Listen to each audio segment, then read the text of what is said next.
Hi, my name is Chris Konkle, and if you want to learn my motivation for YouTube, then stay tuned.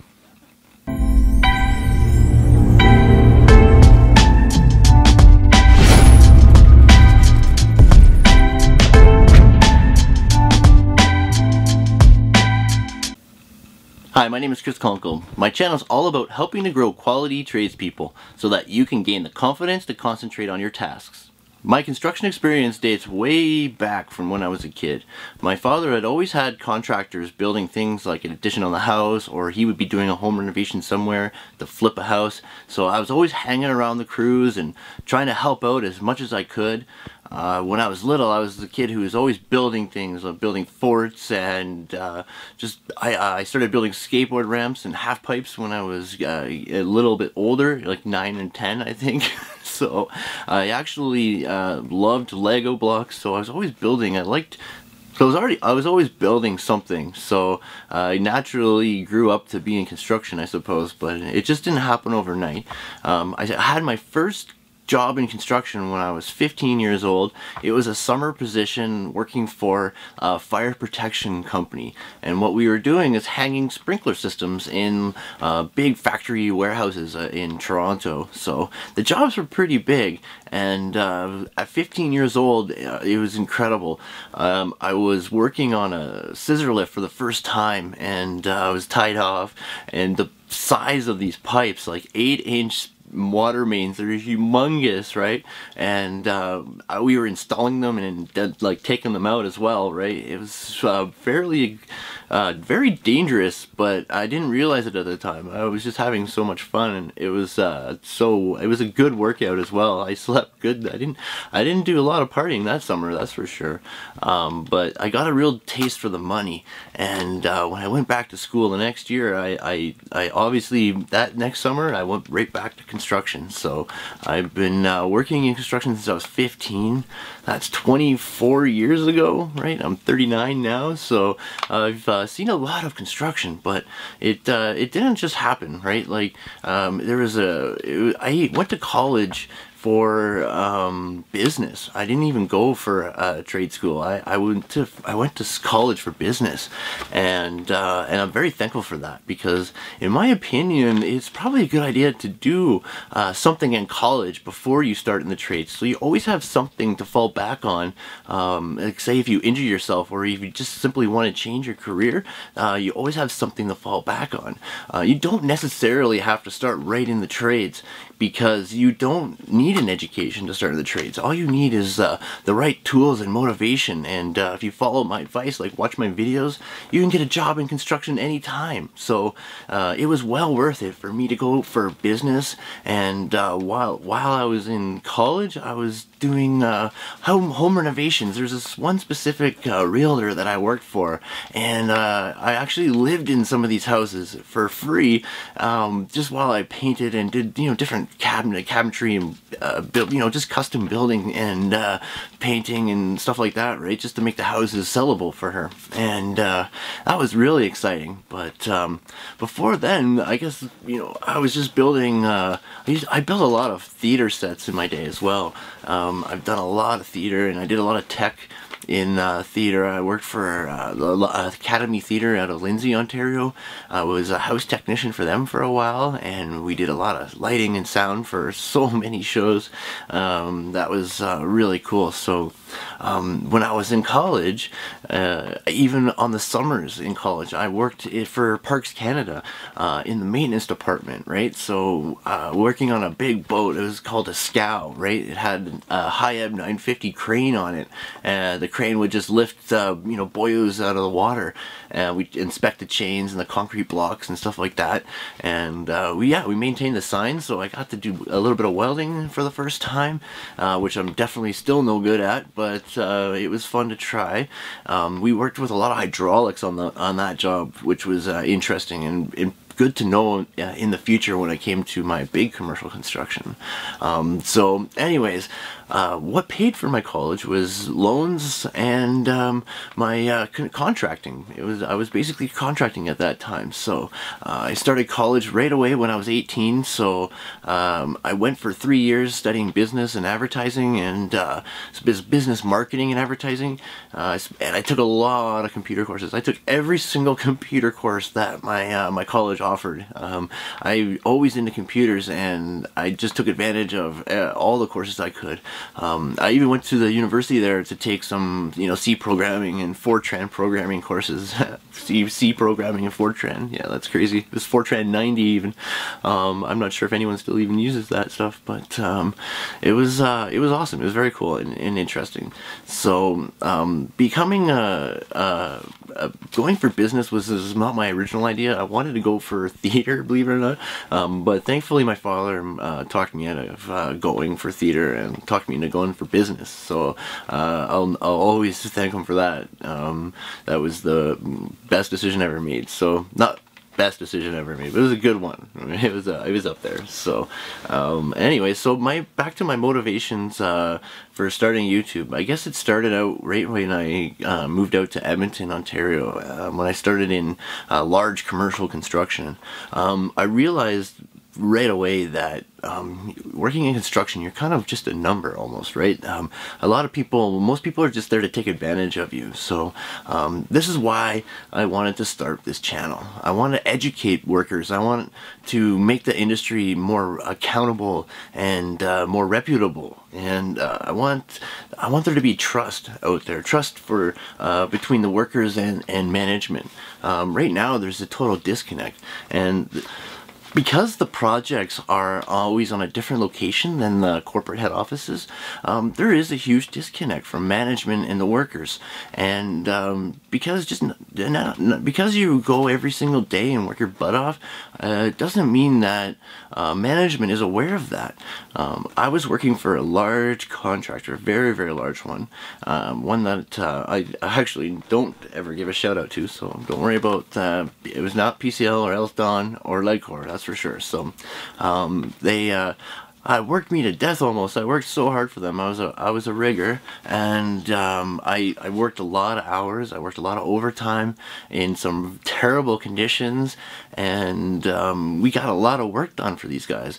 And when my ex was pregnant with my son, she was like, I think it was almost that time. It was like between 8 and 9 months pregnant with my son Benjamin, and this company was working so much overtime.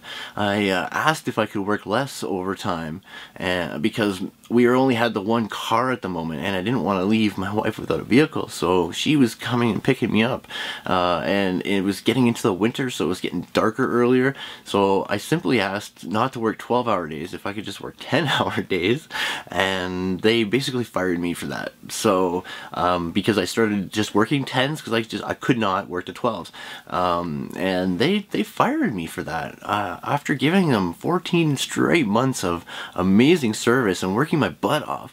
They fired me and laid me off right away when I was expecting a child as well. So I'll never forget that. I want to bring the management and the workers closer together by putting up these videos, explaining to the workers what is to be expected of the companies, and the companies are going to get an idea of what we expect from them.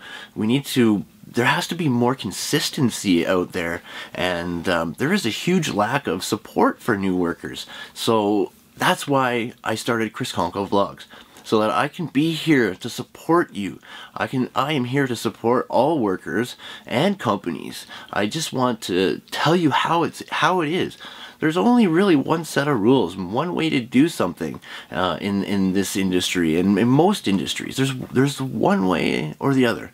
There's the right way, and then there's the wrong way. So I want to promote the right way. I want there to be more accountability. We need to start focusing on these things, or our industry is going to suffer. It already is suffering. Only 3% of high school grads want to start in construction. How can we sustain a future when only 3% of high school students want to work in construction these days? That is awful, and I'm going to tell you the reason why. There's a terrible reputation out there. There's a stigma about working in construction. People view it as being shady and dark, and there's a lot of, it's a hard physical job, and there's no support, right? Like, when I was new in the trades, there was no support for me whatsoever. I basically had to learn all of it on my own. Once in a while, you'd have somebody who would show you the right way, but very rarely. So this is why I wanted to start this channel and do these videos. I want there to be more consistency in the field so that management and the workers are more connected. Through these videos, I want the companies to realize what, or to know what is expected of them, but especially I want the workers to know what to expect from the companies, and also what is expected of them. But we need to educate workers. We need to start spreading the message, and over time we'll develop a big community and a better understanding of our industry. It's a great, fantastic industry to work in. It can be so rewarding, and I had a lot of fun in it, and I learned so much. I did so many exciting things, right? And it's so cool being able to drive around the city and look at the work that you've done, and share that with your family and friends. It's just amazing. When I was contracting, I lost a lot of money because guys don't pay you. It's crazy how much this happens.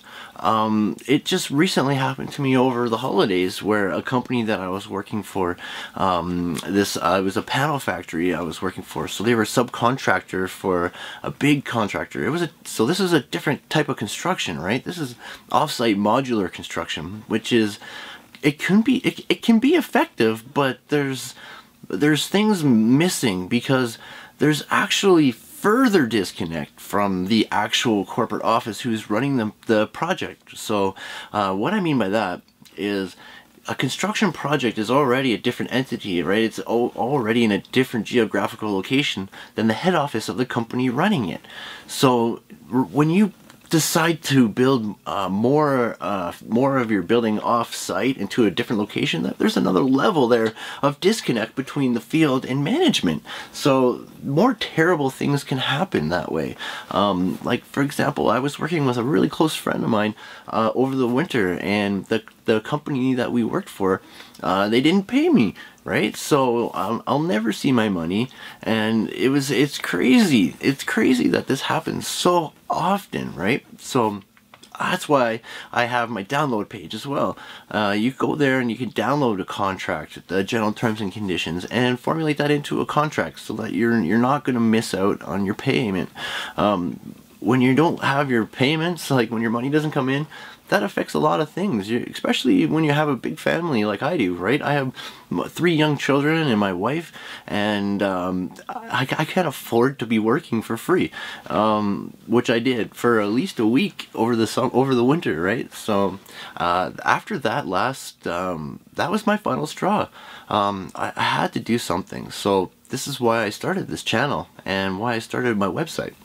So when I first moved out to Edmonton in 2005, I had worked as a steel stud framer for a big company here in town on a really big project. I'll never forget my first day on site, walking through the tarps and just all of a sudden seeing this big, huge building being created, and all these trades and all these workers and equipment everywhere, and the sounds, it was so loud and so many things going on.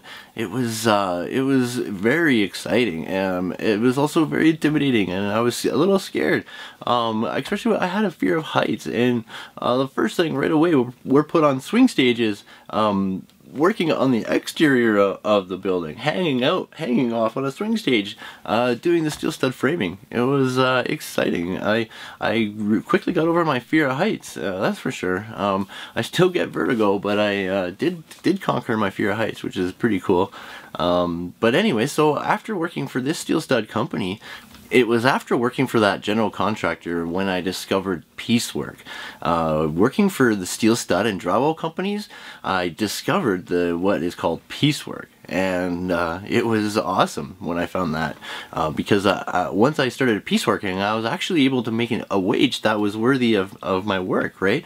I was always producing more than the other guys, and I was always working harder. I had good work ethic, and I was a good quality worker, so my quality and quantity was always very good. So piecework came very natural to me. I started to make some really good money, and I started hiring more and more people.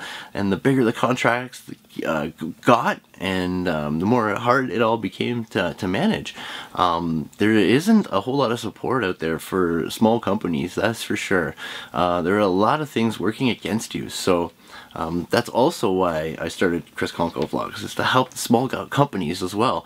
Let them know what the big guys are doing and how they can do the same. It doesn't have to cost any money. All you have to do is change your values and adapt different policies, right? So it doesn't cost a thing. All you have to do is want to change or want to improve. And if you don't know how to do something, then ask the question. I'm always here to answer questions. Any question you have, leave it down in the comments below. I'm going to leave a link in the description to my download page where there are free safety, contract, and estimating templates for you to download all for free. It's a great resource for small companies and new workers, so they can understand the different forms that are available, right, and that have to be filled out by law in certain situations. So as the contracts got bigger and bigger, I decided to go back to school. I started studying at NAIT, the Northern Alberta Institute of Technology, in the evenings, twice a week for 3 hours a night in construction project management. That's where I learned a lot about the construction project and the construction contracts. It was a very good program to take, and I learned so much from it. So when I finished then I worked as an estimator and project manager for various companies, and I found that every company I worked for was different, and my values didn't align with their values. There was no consistency in there. Even with the health and safety manuals, every single manual is different. It should be different. It has to be tailored to the company, but the fact that people go so far out of their way to be different from one another when we should become like unifying and becoming more similar. That's why there's so much misunderstanding out there and confusion. Everybody is trying to make $1 off of something, and they're all trying to be different in some way, when we really should be unifying and supporting each other. That way we're going to have a better tomorrow. The skilled labor force is declining, and sooner or later we're going to have to do something, right? And I honestly believe that now is the time to do something. We need to show our support for one another. We have to do this, otherwise it's going to be a very bleak future for our industry. Yeah, when I was going through it, it was so hard because there was no support. There was no resources that you could go to. Even now, when I search YouTube, I can rarely find good resources to help workers through their experiences. And I haven't found a channel that supports construction industry yet. So everyone's trying to advertise their own thing, and they don't want to collaborate. There's a lot of things that are going on that there's just out of the millions of videos on YouTube, I've yet to find another channel that is there to support the workers, and that's crazy, right? Like there's a ton of company channels where they just talk about what their company's doing and company updates and all that, but where's the channel that supports the workers? Where is the channel that you can go to and you can get an idea and a feel for construction. I don't know, I haven't found it. If you do know of any, please let me know down in the comments. I would love to know. I've been searching and I just haven't found anything. So that's all my biggest motivation for starting a YouTube channel, is to support workers, to be here to educate people. I've trained a ton of guys in the field, a ton of guys. I've trained everybody from first years all the way to estimators and project managers. So I do know what I'm talking about, and I do know how to teach. I realize that my camera presence is still a work in progress, but over time, like, this is going to be this one will be my 45th video, I believe. So yes, it will be my 45th. So I'm not even halfway to my goal. My goal is 100 videos, and I'm on my way to achieving that goal, but I'm still very far away from achieving it. So I have 43. I have one I'm gonna cut, and then this one I'll cut. So this will be my 45th video. So once I reach that 100th video in a year, then I hope that my presence will be out there. And it was January 17th of this year, 2018, when I started the channel, and I've got 45 videos uploaded. I did some of the videos last year while I was working with a different company, and I just uploaded them when I started the channel. But I am well on my way to achieving my 100 video goal in a year.